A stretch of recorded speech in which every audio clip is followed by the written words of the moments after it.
मां हूं, धरती मां। कोई भी राजा जब प्रजा के दुखों को पहचान कर उनके निवारण की चेष्टा करता है तो दैवी शक्तियां भी उसके लिए कृपालु हो जाती हैं। राजा जनक के साथ भी यही हुआ। अकाल पड़ने पर जब उन्होंने यह निर्णय किया कि वो अपनी कृषक प्रजा की भांति स्वयं हल चलाएंगे तो प्रकृति को दया आई। राजा जनक को न आकाश ने निराश किया न धरती ने। आकाश ने उनके लिए बादलों के द्वार खोल दिए और धरती ने उनकी झोली में वो अनमोल रत्न डाल दिया जिसे संतान कहते हैं। मिथिला में भी बाहर आ गई और राजा जनक के जीवन में भी। ये भूकन्या मिथिला में क्या कोलाहल पैदा करती है, ये जानने को मैं बहुत उत्सुक हूं।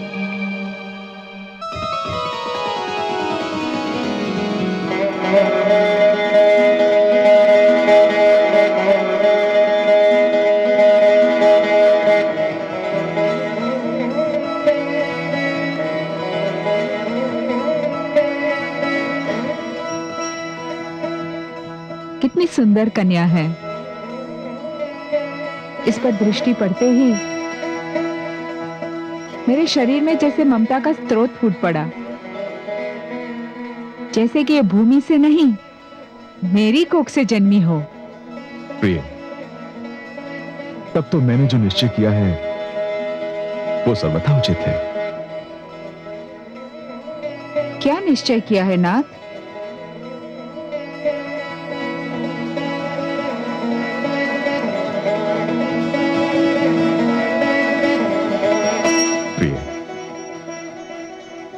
ये कन्या मेरी पुत्री बनकर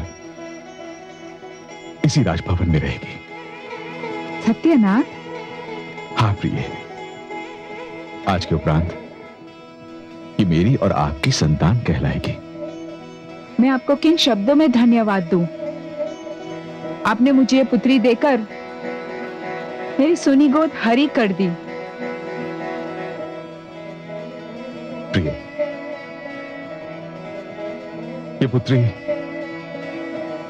ये पुत्री आज से जनक दुलारी हो गई, जानकी हो गई।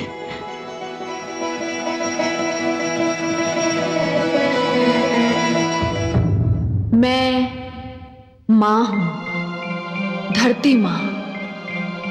भगवान श्री विष्णु दशरथ के आंगन में खेल रहे हैं।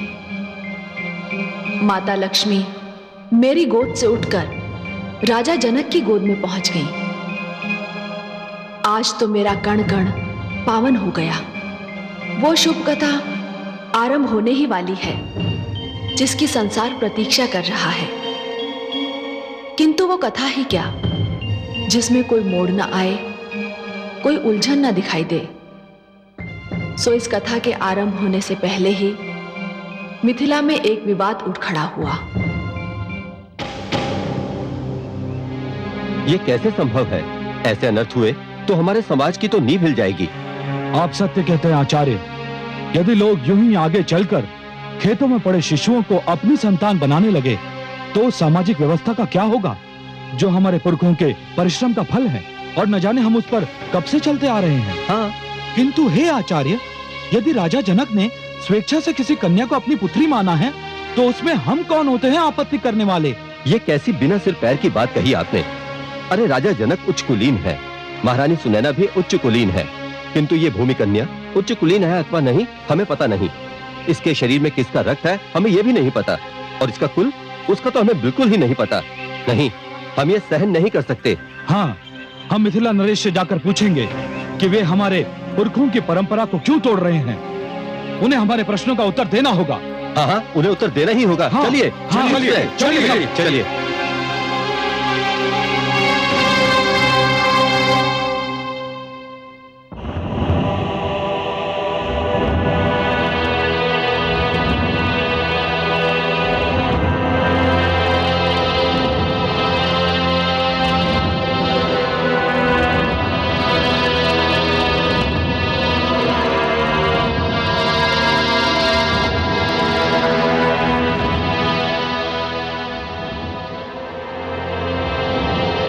मिथिला राज्य एक प्रजातांत्रिक राज्य है।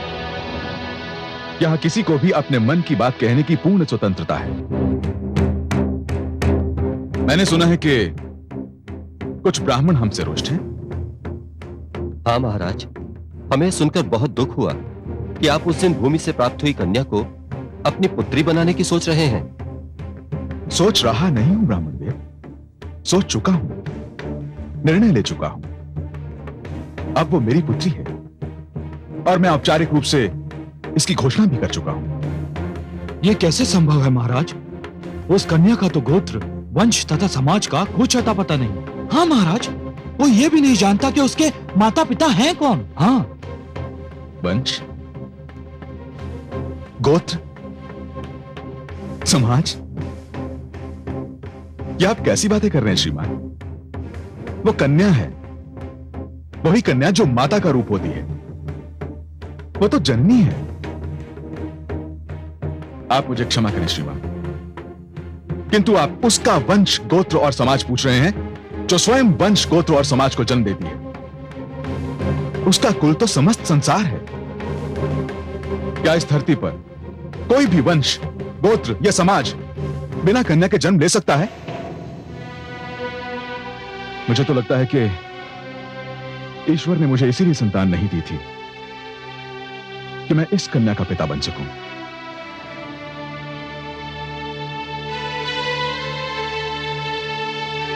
मैं महाराज से सहमत हूं। मैं आपको धन्यवाद देता हूं गुरु शतानंद। यह सत्य है राजा जनक कि संसार में कन्या का स्थान सर्वोच्च है। वही माता का रूप धारण करती है, वही संसार की जननी है। क्या अब भी किसी को कोई आपत्ति है?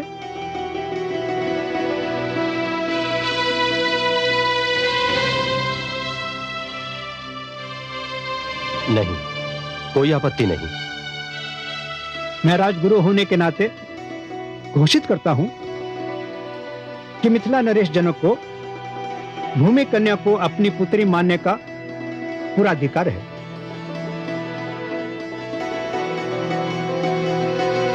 आयुष्मान भव।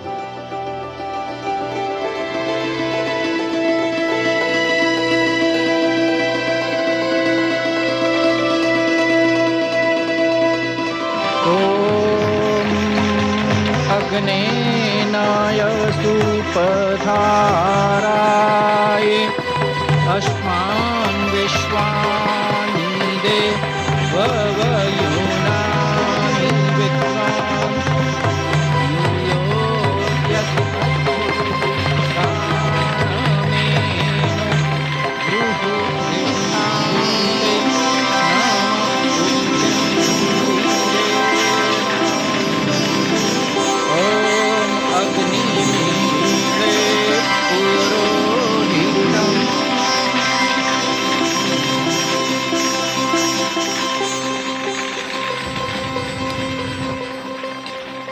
हे मिथिला नरेश, आप अपनी पुत्री का नामकरण करना चाहते थे।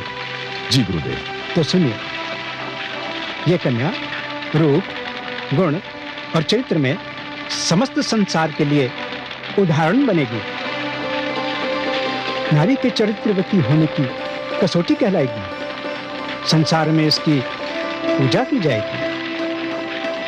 यह कन्या अब आपके विदय वंश का अंश बन गई है, इसलिए ये वैदेही भी कहलाएगी।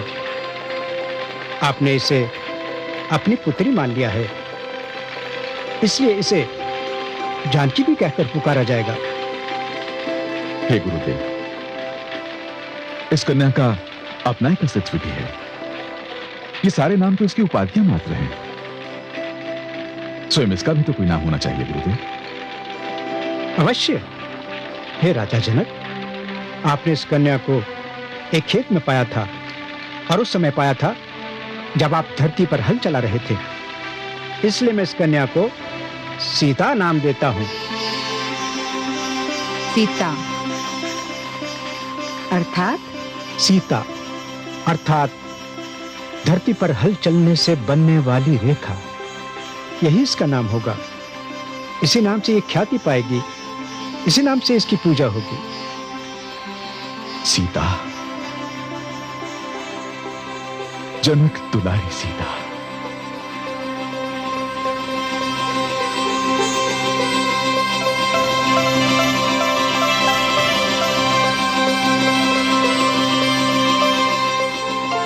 राम, राम, मेरे राम को कहीं देखा? महारानी, वो तो छोटी रानी के साथ खेल रहे हैं।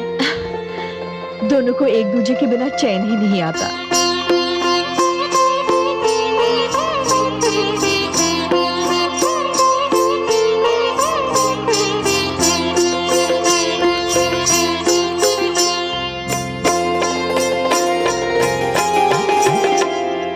ठुमक चलत रामचंद्र, ठुमक चलत रामचंद्र, बाजत पैजनिया।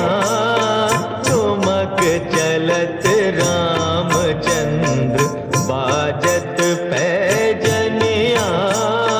ठुमक चलत रामचंद्र।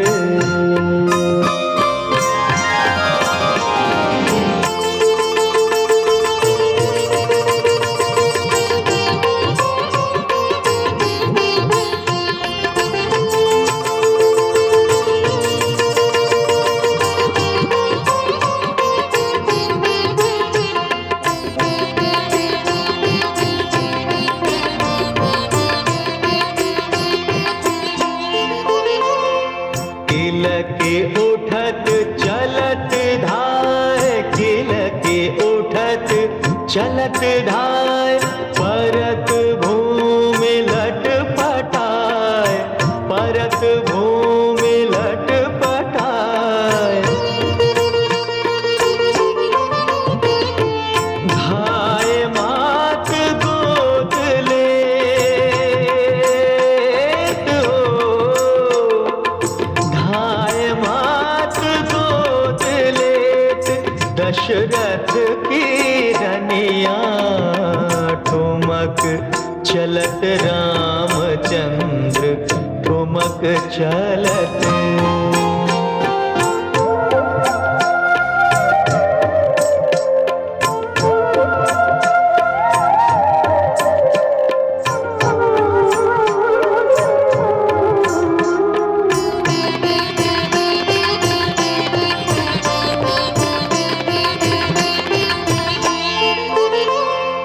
तुलसीदास अति आनंद, तुलसीदास अति आनंद, निरखी के मुखार विंद, निरखी के मुखार विंद।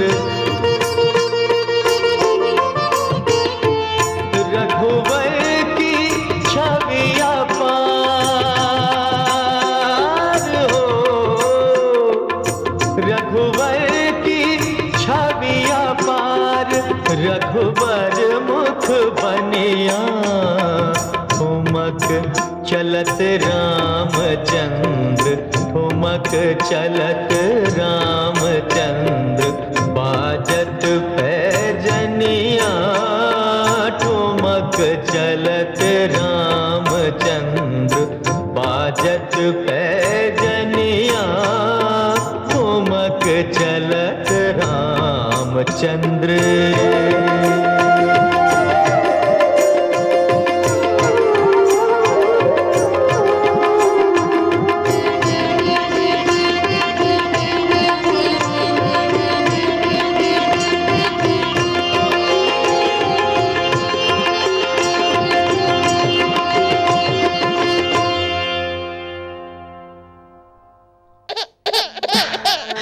चुप हो जा। हाँ, हाँ, ना ना,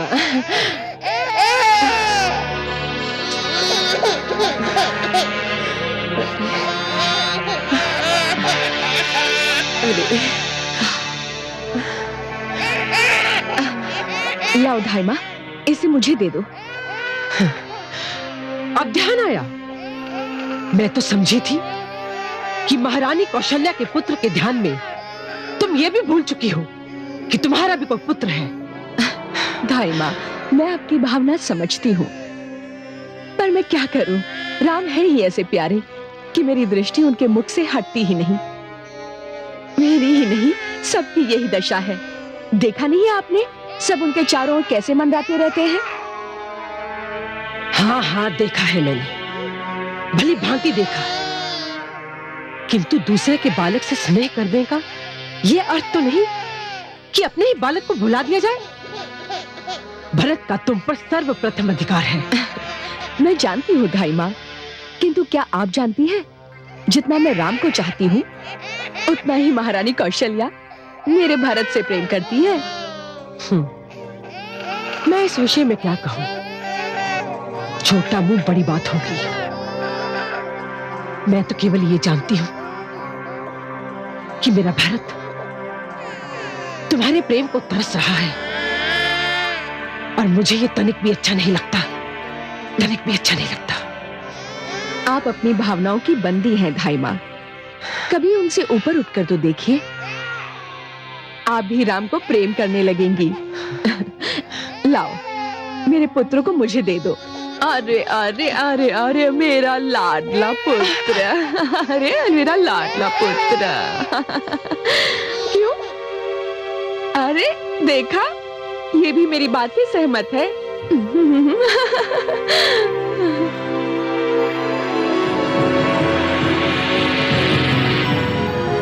मुझे कुछ न कुछ अवश्य करना पड़ेगा, अवश्य करना पड़ेगा।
आप यहाँ क्या कर रही हैं? कुछ नहीं, राम रो रहा था।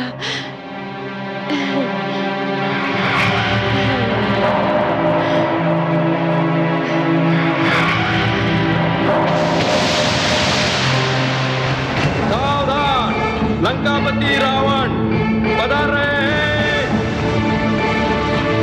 लंकापति रावण की जय, लंकापति रावण की जय, लंकापति रावण की जय, लंकापति रावण की जय, लंकापति रावण की जय, लंकापति रावण की जय।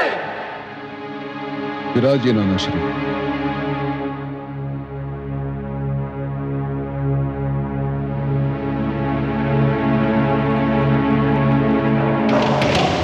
हे मेरे प्रिय प्रजाजनों, मैं आपके लिए एक अनुपम भेंट लाया हूं।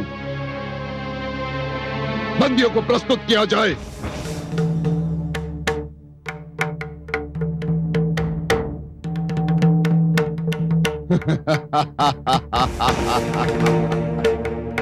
आओ इंद्र आओ।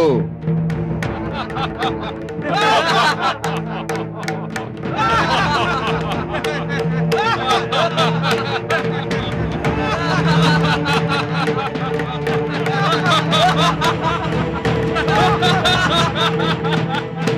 आओ।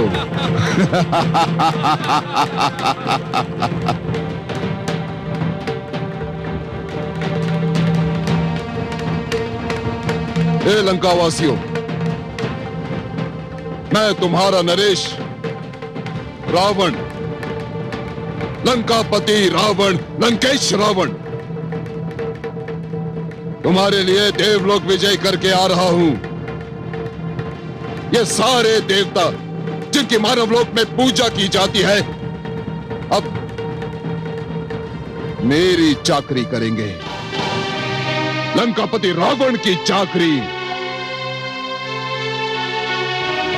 कोई मेरे राजभवन में झाड़ू लगाएगा, कोई मेरे लिए भोजन परोसेगा और कोई मेरे पैर दबाएगा, लंकापति रावण के पैर। यो इंद्र, मैंने सत्य कहा ना? हा? ये सारे के सारे मेरे दास बनेंगे। ये देवता स्वयं को उच्च समझते हैं, श्रेष्ठ समझते हैं। देखो लंकावासियों, देखो मैंने किस प्रकार इनके गर्भ से तने हुए सिरों को झुका दिया है, किस प्रकार मैंने झुका दिया है। और अब मेरा अगला पग होगा मानव लोक की ओर। धरती, पाताल, आकाश, मैं तीनों को अपने अधीन कर लूंगा। त्रिलोक में केवल एक ही राज होगा, रावण राज। और रावण राज। देवताओं के दिन अब समाप्त हो जाएंगे। विष्णु की प्रभु सत्ता भूली हुई कहानी बन जाएगी। त्रिलोक में केवल एक ही नाम गूंजेगा, दसों दिशाओं में केवल एक ही नाम गूंजेगा, पृथ्वी, पाताल, आकाश में केवल एक ही नाम गूंजेगा, रावण। महान रावण, सर्वशक्तिमान रावण। ऐसा कुछ नहीं होगा लंकेश।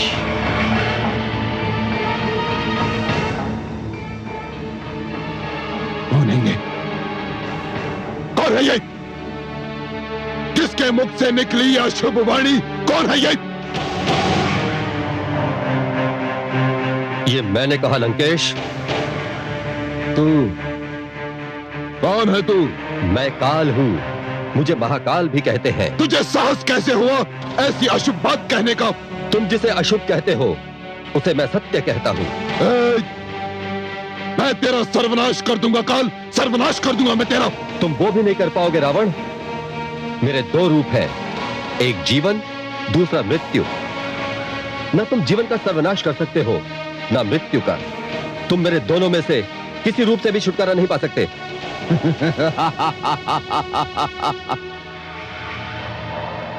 रे मूढ़ बुद्धि, क्या तू जानता है कि तू किससे बात कर रहा है? हाँ, मैं जानता हूं। मैं लंकापति रावण से बात कर रहा हूं। तू ये जानता है कि मैं लंकापति रावण हूं, फिर भी तुझे भय नहीं हो रहा? मेरे लिए तुमसे भयभीत होने का कोई कारण नहीं है रावण, क्योंकि मेरी मुट्ठी में तुम्हारा अतीत भी है, वर्तमान भी और भविष्य भी। तुम मेरी मुट्ठी से निकल ही नहीं सकते, कभी नहीं।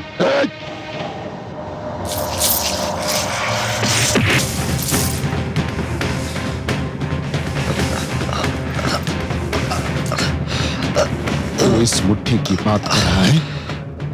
देख, खोल दिया मैंने अपना अतीत, वर्तमान और भविष्य। देख, खोल दिया मैंने।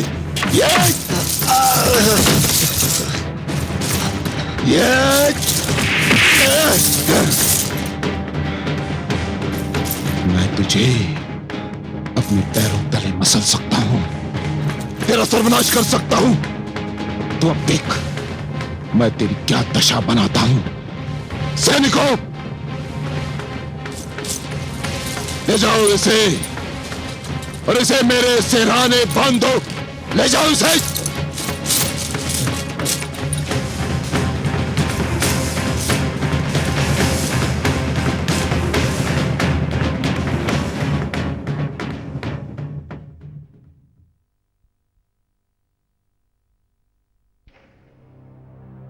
कौन है आप?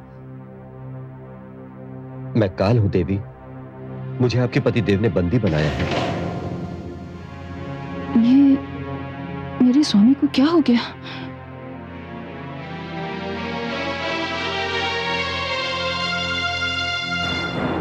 स्वामी, ये आपने क्या किया? क्या किया? आपने काल को बंदी बना लिया? हाँ, काल को बंदी बना लिया। इसे अपने सिरहाने बांध दिया और संसार को बता दिया महारानी कि लंकापति रावण के समक्ष काल की भी कोई गिनती नहीं। स्वामी, आप तो विद्वान हैं। आप तो जानते हैं कि काल का दूसरा नाम मृत्यु है। तो क्या हुआ महारानी? आपने बहुत बड़ा अनर्थ कर दिया स्वामी। वो कैसे? स्वामी, आपने मृत्यु को सिर पर लाकर खड़ा कर दिया, स्वयं के इतना निकट। स्वामी, मैं तो सिर से पांव तक कांप उठे हैं स्वामी। आप सर्वनाश को घर के भीतर ले आए हैं। महारानी, आप सदा ही मेरा विरोध करती रहती हैं, ऐसा क्यों? नहीं स्वामी, मैं तो आपसे प्रेम करती हूँ। मैं तो आपकी अर्धांगिनी हूँ। मैं तो सदा वही कहती हूँ जो आपके हित में होता है।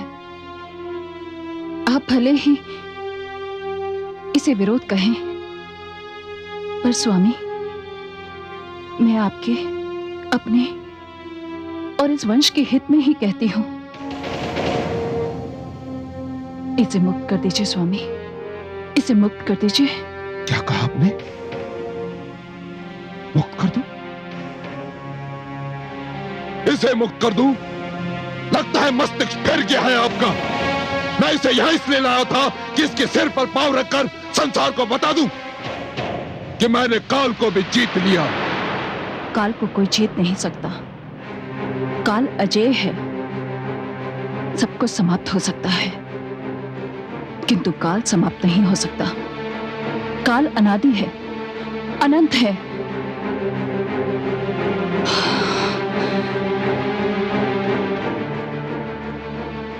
स्वामी, इसे मुक्त कर दीजिए। महारानी, मैंने आपसे पहले भी कहा था और आज फिर दोहराता हूं कि अपनी सीमाएं पहचानिए। मेरे कार्य में हस्तक्षेप करने का दुस्साहस ना कीजिए, अन्यथा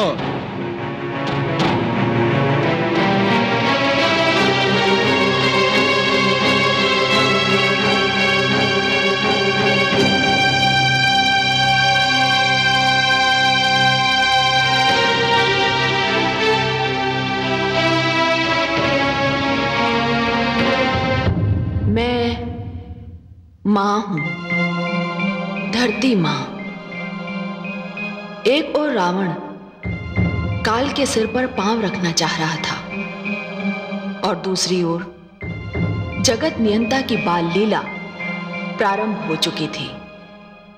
श्री राम चंद्रमा की भांति बढ़ रहे थे।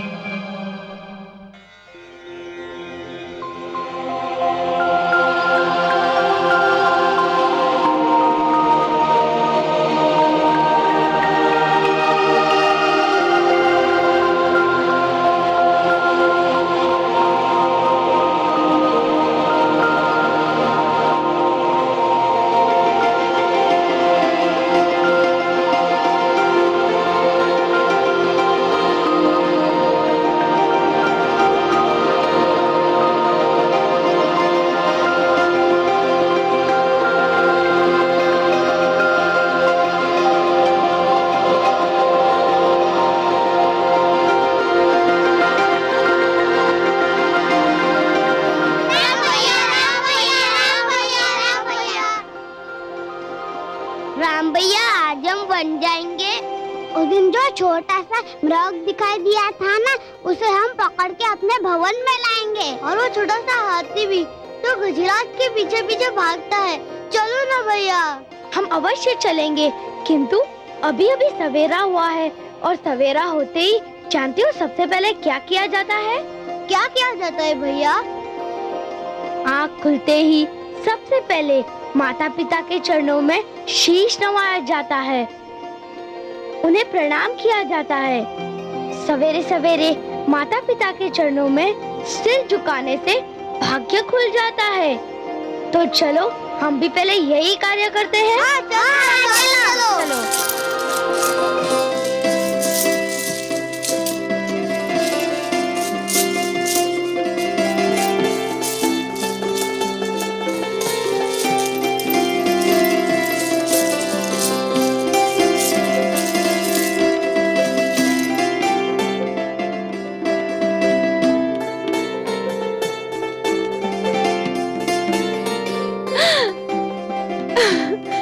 मेरे लाल, ये सब कुछ तुमको किसने सिखाया? राम भैया ने।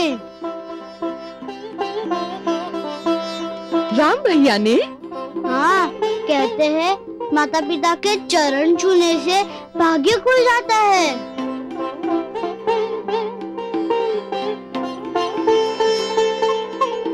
हाँ। पुत्र,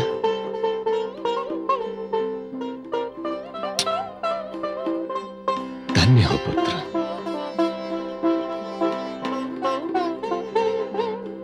ये तुमने कहां से सीखा पुत्र? मैंने जो भी सीखा अभी से सीखा पिताश्री। आपकी गोद में बैठे बैठे मैं उन ज्ञानी की बात सुनता रहा जो आपके पास आते थे, और फिर मैंने उन बातों को स्मरण कर लिया। आपकी गोद ही मेरे लिए पाठशाला बन गई।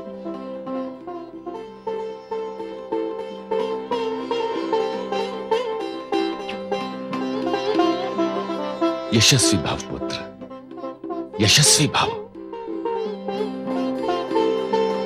प्रणाम महाराज, ऋषि वशिष्ठ आपसे मिलने आए हैं। लो, ज्ञान और शिक्षा की बात हो रही थी और गुरुदेव भी आ गए। मैं अभी उनसे मिलकर आता हूं।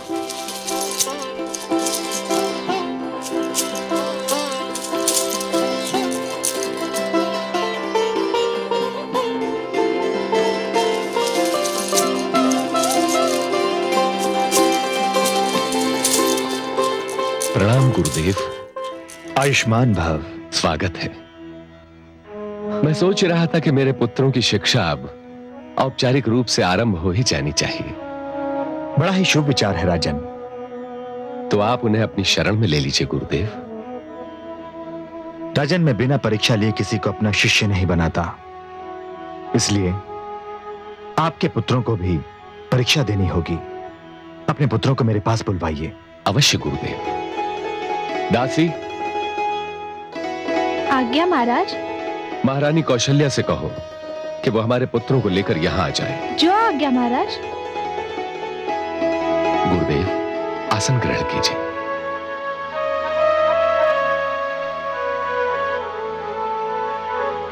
मुझे आशा ही नहीं वरन पूर्ण विश्वास है कि मेरे पुत्र आपके शिष्य बनने के योग्य सिद्ध होंगे।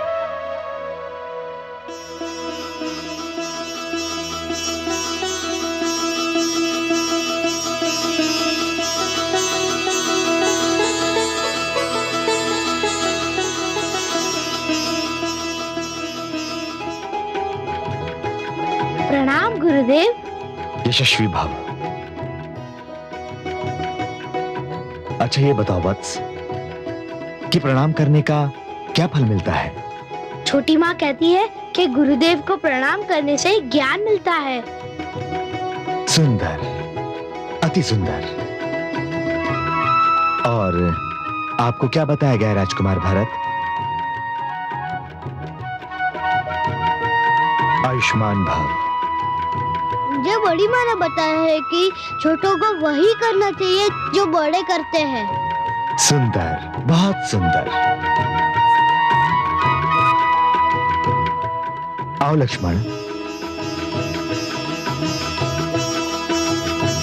आयुष्मान भव। और बड़ों को वो कदापि ना करना चाहिए जो वे नहीं चाहते कि छोटे करें। अति सुंदर। और आप क्यों शांत है राजकुमार शत्रुघ्न? आयुष्मान भव। पिता और गुरु एक समान है। दोनों का आदर करने से भगवान प्रसन्न हो जाते हैं। सुंदर, अति सुंदर। राजन, मैं आपके चारों पुत्रों को शिष्यों के रूप में स्वीकार करता हूं। धन्यवाद गुरुदेव। तो फिर आरंभ कर दीजिए इनकी शिक्षा। परंतु इसके लिए इन्हें महल छोड़कर मेरे आश्रम में आना होगा।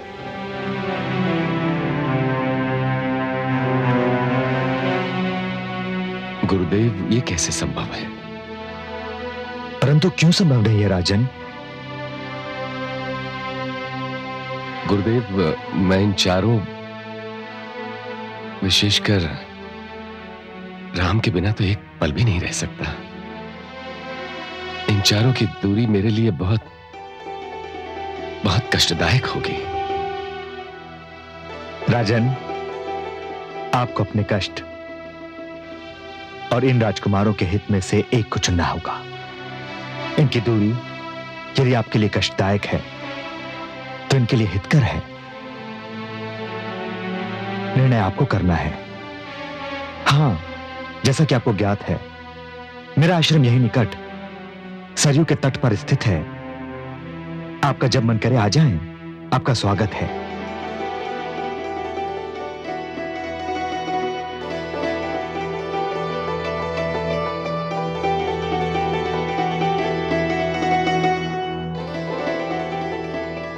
तो गुरुदेव,